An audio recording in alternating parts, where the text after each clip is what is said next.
Hi there, my name is Wills, and today I'd like to talk to you about the bare necessities of painting tabletop miniatures for uses in war games or role-playing games.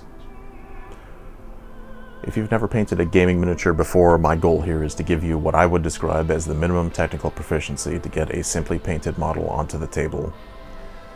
This video is going to be comprised of two sections. In the first part, I'll talk about items that you need in order to paint miniatures, and in the second part, I'll describe and demonstrate a minimalist speed painting method, which I use when I just want a bare bones paint job, which can be considered battle ready under the 40K rules. I will use this method of speed painting on 3 models in this video: a Bloodletter, a Kabalite Warrior, and a Imperial Guardsman. Part 1. Required tools. Miniature painting requires a few different tools in order to perform effectively, or at all. These basics include paints, brushes, a palette, a water cup, an area to paint at, hopefully with decent lighting, the models themselves, and assembly tools if required. Let's break that list down and go over them one by one. For miniature paints, I personally prefer Pro Acryl brand paints from Monument Hobbies. To me, Pro Acryl simply has the best consistency and coverage of any model paints I've ever used, so they have my highest recommendation. That said, unless you have a local hobbycraft store that stocks them, the shipping costs currently associated with Monument Hobbies are not negligible. But I live in Hawaii, so your own experiences might vary. While Pro Acryl is handily my favorite paint brand now, this is not to put down any other line of miniature paints. I use scale 75 primers because they're excellent and priced well. You could easily prime a whole army with one bottle. And I painted with Games Workshop and Army Painter paints for years, and they work. Test a few brands out and mix and match at your preference. When it comes to brushes, my advice is to simply use cheap, expendable synthetic brush variety packs, and this is especially true if you're just starting. Brushes for miniature painters are available in a wide range of price points. While high-quality sable brushes such as the Winsor & Newton 7 series are certainly better at holding a point and offer greater control, consistent use will burn out any brush over time. While high-quality sable brushes can certainly last longer with conscientious care and cleaning, I promise you that you can destroy them just as easily as cheap brushes. So I would recommend painting for at least a couple of months on the cheap stuff before you even consider looking at something more expensive. You do not require high-quality brushes in most use cases, and to hammer that point home, I'm going to use this $7.99 Heroic variety pack of synthetic brushes, not just for this video, but for every upcoming video until I feel the brushes are unusable. As to advice on actually using the brushes, therein lies a problem. Every brand has different qualities as to paint capacity, springiness, and paint flow, and the only means for you to become familiar with the best use practices of any specific brush is for you to use that specific brush. Adding to this conundrum, vagaries of your personal brush pressure, preferred paint load, and grip style can have an impact on what your own ideal brush might be. And these things evolve over time, and your preferences may change. So if you have 2 painters discussing a specific brand of brush, you may well have 3 opinions as to their quality. No one can tell you to a certainty what brushes you will like, they can only tell you what brushes they like. That said, there are practical considerations concerning brush use that are applicable to all brushes regardless of their quality or what techniques you're using for them, so let me quickly go over a few big ones. Don't get paint in the ferrule. The ferrule is a metal band holding the bristles of a brush in place. If paint gets into the ferrule, it will dry and splay out the brushes, destroying the point and making any brush unusable for fine detail work. Try to make an effort to keep any paint on your brush to the lower half of the bristles, and if you do get paint up to the ferrule, stop what you're doing immediately and wash the brush. Give it no time to dry. Clean your brushes after every use and stow them safely. Every single time you switch colors, take a moment to ensure no amount of paint is hitchhiking to the next shade you're going to use. Wipe off the remaining paint, swish it around in a cup of water, dry it by running it over a paper towel or rag, and then visually inspect the brush for signs of dried paint, because you don't want random dried flakes of magenta in your orange paint. And if you're going to stop painting for the day, I would suggest very gently soaping the brush, rinsing it under a running faucet with warm water, and using your fingers to gingerly reform the tip. Do not leave your brushes tip down in your water pot. This can bend the bristles of the brush, which will splay out the tip, ruining the brush. Not much to expand on there, just don't do it. Keep a ruined brush or two around. If you use paints from a brand that comes in a pot, such as GW, you will need a brush for taking paint out of the pot, and even if you don't use such a paint brand, it's helpful to have a brush specifically for mixing or thinning paints. This is all just extra agitation that doesn't need to fall on your good brushes in good condition. So spare your good brushes and give your worn ones something to do. And lastly, do not let paint dry on your brush. This may seem obvious, but you'd be surprised how easy it is to not notice paint drying on your brush when you are engrossed in the painting. If you're painting a single model, this probably won't be an issue, but if you're batch painting a squad and painting one color over all of them at the same time, there's going to be times where you're going to need to stop and wash. I would just say do it every other model if you're batch painting, at a minimum.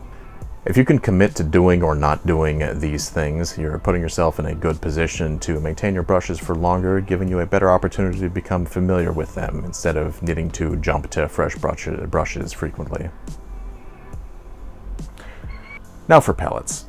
Alright, so I've been using a lot of language to suggest that there are many ways to do things and you should feel free to diverge and experiment, because my opinion is that your own preferences should drive your hobby learning.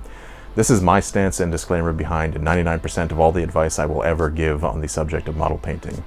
But that is not the case for this next piece of advice. I'm going to be firm for this next bit. If you are using acrylic paints to paint models and you are not using a wet palette, then you are painting wrong. And if that is not true for everyone, everywhere, at all times, may God strike me down right this moment. Yeah. Why would I be that militant about a paint palette? Well, if you're a brand new painter and you're using a dry palette, then when you get your paint out of the pot and onto that palette, you're probably going to recognize fairly quickly that you are now on a timer. That paint is drying, and it may be drying fast or slow depending on your local climate, but it is drying. And it's drying unevenly at that. Minutes after putting acrylics on a dry palette, you're going to see some areas of paint which are now at pretty different consistencies than other areas of that body of paint. This can equate to visibly different paint thickness once it's on the model, forcing you to engage in a tug-of-war, adding water repeatedly in order to keep to a similar finish across your model, eating up a non-negligible amount of time that could have been spent painting. And beyond affecting your model, this race against drying also means that you're going to be wasting a lot of paint. Paint which you paid for and should justly be getting some kind of use out of. Wet palettes will dramatically slow the drying process, and because the surface the paint rests on is porous parchment paper, the paints will automatically be slightly thinned merely by resting on it. If your wet palette is seated in a sealable container, such as I'm going to recommend, this can keep paints on the palette viable for actual days. In other words, wet palettes solve a critical problem, drying. They assist with developing a critical skill, paint thinning, and they will save you more time and money than it takes to create one, I guarantee you. There is no compelling reason, if you're painting models with acrylics, to not use a wet palette, and you can inscribe that statement onto my tombstone. It is the easiest and most accessible step forward for your hobby craft that I am aware of. I am begging you here, start using a wet palette if you don't already. So how do you make one? You need parchment paper, paper towels, and a container to keep it in, preferably one with a lid, such as this Ziploc sandwich container. You may well already have these things. For parchment paper, I prefer Reynolds brand. I bought this box in 2019, and a fair bit of it is still left, even though I do occasionally use it to cook. For the container, I personally use this Pyrex glass container, but anything with a lid will suffice. Those Ziplocs I was talking about, they're pretty cheap. To assemble the palette, first wash your hands thoroughly and cut out a piece of parchment paper, slightly shorter than the container in both dimensions. Then pad the bottom of the container with 2 folded over paper towels.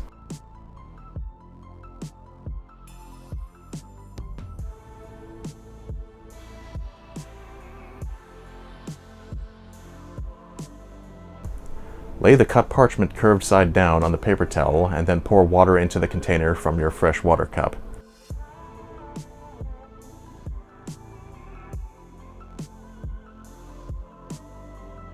Let it soak for a couple of seconds and then quickly press your fingers into the corners of your palette like this and tip the container to drain the water back into your cup. The parchment paper and paper towel should adhere together like this, and while you're holding the container over the cup, run a knuckle over the palette to remove more water.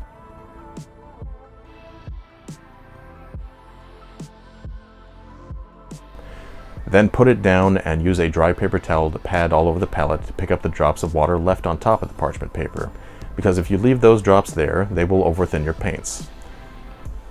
Then you're done. You have mastered the art of creating a wet palette, and I want you to never look back.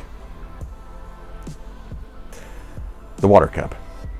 It's a cup of water. Just keep an open-topped container of water at hand and expect to change it frequently. I use this mug. Painting area.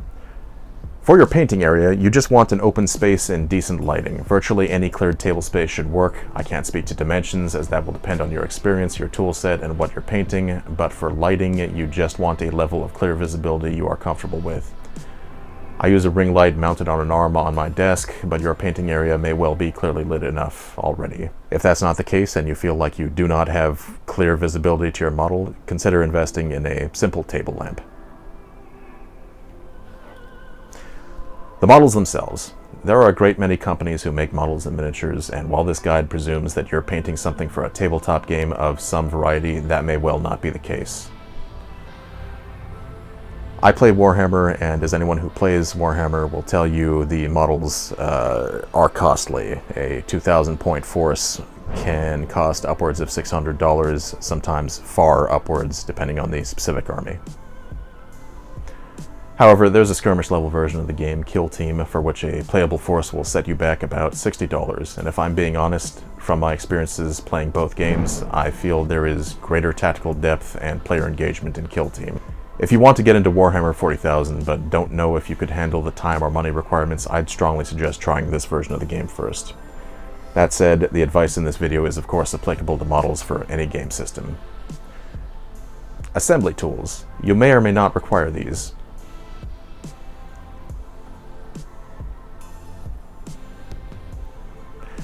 If you're playing Dungeons & Dragons, for example, and you're buying models already assembled and primed, of course you're not going to need any of this. Wargame models are often sold unassembled, however, so in the event you purchase any models which are sold on the sprue, you need clippers, a file, a hobby knife, and some kind of glue or adhesive.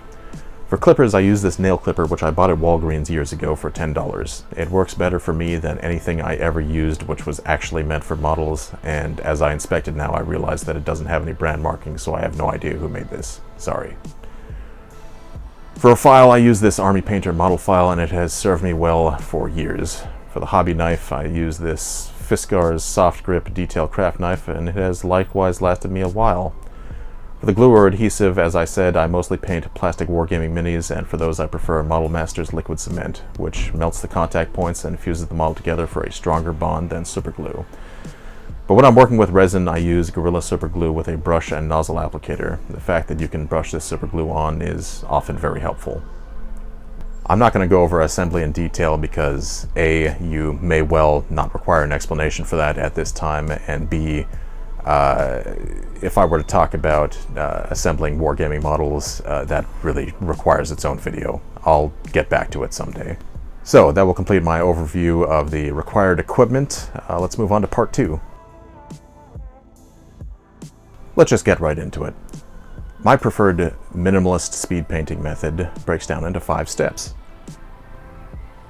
First, prime the models, preferably in the color most prominent in the color scheme. Second, base coat the most prominent features. I'm talking weapons and any other high-profile bits like big horns or claws or prominent armor plates. Third, wash the model with a thinned dark wash. Nuln Oil or Vallejo Armor Wash works fine here, as would many substitutes. Find what works for you here. I personally use Vallejo Armor Wash. Fourth, give an extremely light dry brush of an off-white paint over the entire model. I use Pro Acryl Ivory these days, but for many years I used GW Tyrant Skull. And again, there are a great many other off-white paints which would be entirely usable at this step. Then I paint the base black, and that's it. That's my minimalist method. I think this is a good target for absolute beginners, but I'm not suggesting it just for absolute beginners. Are you a hobbyist with a large pile of gray plastic lying around that discourages you from starting to work on them? Well, that makes you just like 90% of the miniature painters I've ever met.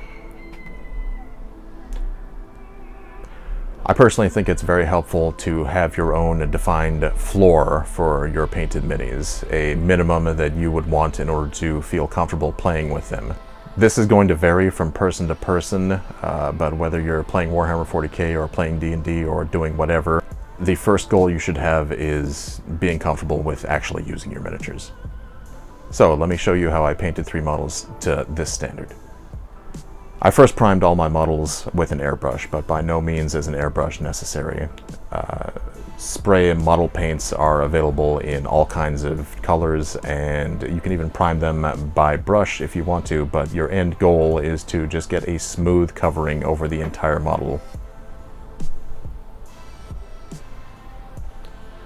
I primed the Bloodletter with Scale 75 Hull Red Primer. I primed the Kabalite Warrior with Scale 75 Black Primer, and I primed the Guardsman with Vallejo Gray Primer. And at no point of doing any of that did I manage to move the minis in front of the camera. Apologies. Bloodletter. Before beginning, I looked at all the minis and I identified about 3 to 5 paints for each that I was going to want to use on each of them. And because there was significant overlap, this equated to having 8 colors on my palette throughout this paint job.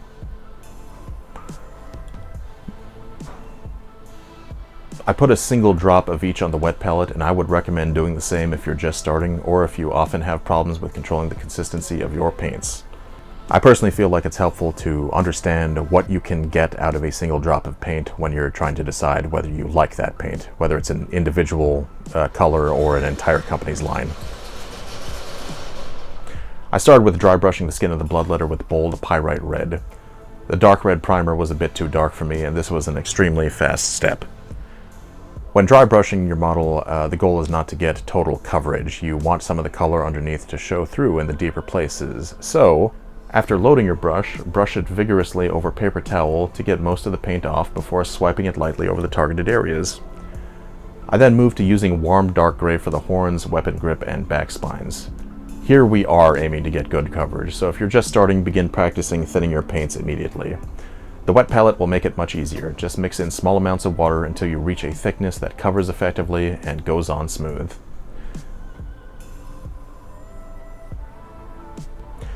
The amount of water necessary will differ according to the brand of paint that you're using, but you want to be sparing with water at all times. If you over or under thin your paints, you can always add more paint or water to solve the problem, but adding water is cheap and adding paint is not. So my advice would be to avoid over-thinning wherever possible and use less water than you think you need. Add it in small increments. If paint is not covering well or flowing off your brush to areas your brush did not touch, then your paint is over-thinned and you need to add more paint. If the paint is going onto the model with a visible thickness, then your paints are under-thinned and you need to add more water. Welcome to the struggle. I then painted the tongue a solid coat of purple, the blade silver, and the pommel and handguard rich gold. After it dried, I coated it with Vallejo Armor Wash, a dark black wash, which I slightly thinned, roughly 2 parts wash and 1 part water. Letting a wash dry takes time, but you do not want to move on until it is bone dry, so give it that time. Make sure it's super dry before you move back to it. Once it gets there, I use Pro-Acryl Ivory to give it an all-over dry brush of off-white with a makeup brush, which is admittedly not part of the heroic set I said I was going to use, but in my frank opinion, makeup brushes are simply the best brushes in any situation where you're not trying to dry brush an individual element on a model. Because we're aiming to dry brush over the whole model, this makes them perfect in this scenario, and this was extremely fast and extremely easy. This step took all of about 50 seconds. Then I painted the Bloodletter's base black, and it's finished. Why a black base for this model? Well, it's generally a good idea to have your base contrast from the model itself and be distinct from it. If you have a dark model, a brighter base would be distinguished from the model itself, and if you have a bright model, vice versa. Because we're going for minimal time and effort here, a black base will achieve this for many models. It is nondescript and can focus attention on the model itself. And that's it. Here's a finished Bloodletter speed paint.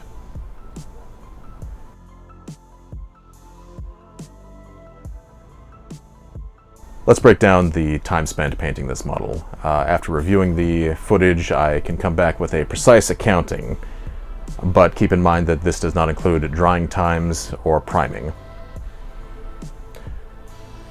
For the skin dry brush, it took 2 minutes and 41 seconds. For the dark warm gray on the horns, grip, back spines, it took 1 minute and 51 seconds. It took 25 seconds to put purple on the tongue, 45 seconds to put silver on the blade, 1 minute 45 to put gold on the pommel, handguard, and horns. I had to go back for the horns later, you may have noticed.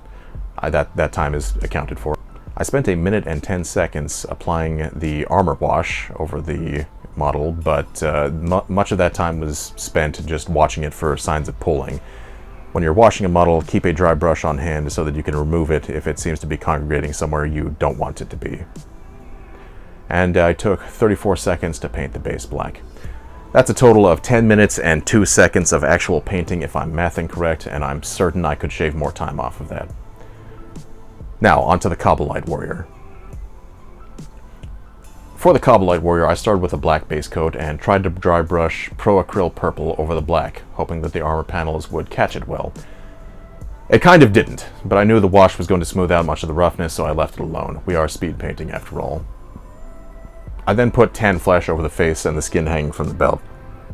On second inspection, it may well have just been cloth, so bold pyrite red from our limited palette may have worked better in that case, but whatever, we're speed painting, moving on. I then painted the weapon, the blade on the shoulder, and the hanging tools on the belt with silver. After that, I painted the bulbous part of the weapon rich gold, as well as some of the details on the knife. Then I used warm dark gray to paint the handles of the weapons as well as the hair, which I would have been fine with leaving black, but I got some purple on it earlier. With the main colors blocked in, I then completed the model with a wash, a dry brush, and painting the base black in the exact same fashion as the Bloodletter. The times for the Kabalite Warrior break down to 1 minute and 46 seconds for the purple armor, 1 minute and 53 seconds for the flesh tone on the face and the tabard thing, 2 minutes and 25 seconds for the silver parts on the weapons, tools, and shoulder blade, 1 minute and 1 second for the gold parts on the weapons, 1 minute and 20 seconds for warm dark gray on the hair and handles, 1 minute and 12 seconds for the dark armor wash, 48 seconds for dry brushing ivory, and 41 seconds for painting the base black. That works out to 11 minutes and 6 seconds, about a minute longer than the Bloodletter, as there's slightly more details to this one. Lastly, the Guardsman. For the Guardsman, I started with a warm dark gray on all the armor panels, weapons, belts, bands, straps, boots, and helmet. This was the longest step, but I recently painted 45 of these, so I was fairly familiar with the details. That said, this is a recent model, and there is a lot of detail in GW's new releases, so there was a bunch of fiddly details to work around. I did not bother painting every one of those details, just what I felt would be most visible. After that step, I used golden brown to paint the sleeping roll, the rope on his bag, and part of the boot. And none of that was in focus. My apologies. Then I used tan flesh to pick out the face and hands. Afterwards, I used silver to pick out a few small details around the weapon, as well as a cup on his back. Then I noticed a small imperial eagle on the front of his helmet, and I picked it out with rich gold. This was also not in focus. I'll improve with painting on camera. Give me time. Those are the base colors down, so like the others, I went through the wash, dry brush, and base painting in the exact same way with the exact same colors. And here he is. This took longer because of the detail, but I'm confident I could shave more time off, and I'll need to because I have another 20 Guardsmen and 30 Casterkin to paint for my new Guard army. The time breakdown is as follows. 7 minutes and 16 seconds for dark warm gray on the weapons, boots, helmets, etc. 2 minutes and 45 seconds for golden brown on the bedroll, boots, and rope. 1 minute and 25 seconds for tan flesh on the face and hands. 1 minute and 21 for the silver on the weapons and cup. 27 seconds for rich gold on the eagle. 1 minute 5 for the wash. 51 seconds for dry brushing ivory. And 43 seconds for painting the base black. That's 15 minutes and 53 seconds, longest of the three by far, which I was absolutely expecting given that it was the most recent and most detailed model. So here's our finished models, painted to my bare bones specifications. Though I could paint in a substantially more detailed fashion than this method provides something that I'm happy to put on the table at my fastest possible speed, and provides a good foundation to develop further. You can come back 6 months from now or 6 years from now and pick out those details you skipped over or reestablish the colors that were darkened by the wash. If you're a total beginner, I suspect this would be a good exercise to establish the basics of painting. But if you're a veteran hobbyist with a large pile of unpainted minis, this method is still worthwhile. If you're intimidated by your backlog of things to paint, then I promise you, taking your models from gray plastic to this bare bones standard feels awesome for the time spent. And I further promise that if you use models painted to the standard in a game of Warhammer or D&D, only the snootiest of miniature painting elitists will ever judge you for it. Miniature painting is a time-consuming hobby. Anyone who does it knows that. Like I was saying earlier, the important base coats are where I want them to be, and that's just about what every higher detail painting scheme is going to require first anyway. So to demonstrate that point, I'm going to do a bit of a time capsule experiment. I put these figures in a Ziploc bag and tape them to the back of my TV. If I'm still making painting tutorials a year from now, I will take this bag down and I will raise up all three of them to the highest skill level I can muster at that point. It's going in my calendar. November 17th, 2024, I am coming back for them. If you're starting in the hobby, I want to give you some advice for painting models, and indeed, advice for life. Do not try to be a good painter. In fact, don't try to be a good anything. Good is subjective, and your perceived standards for what makes a good painter or lawyer or nurse or chef or whatever is going to naturally change when you learn more about the discipline you're attempting to study. This can have the effect of making you feel like the goalposts are moving when they in fact are not.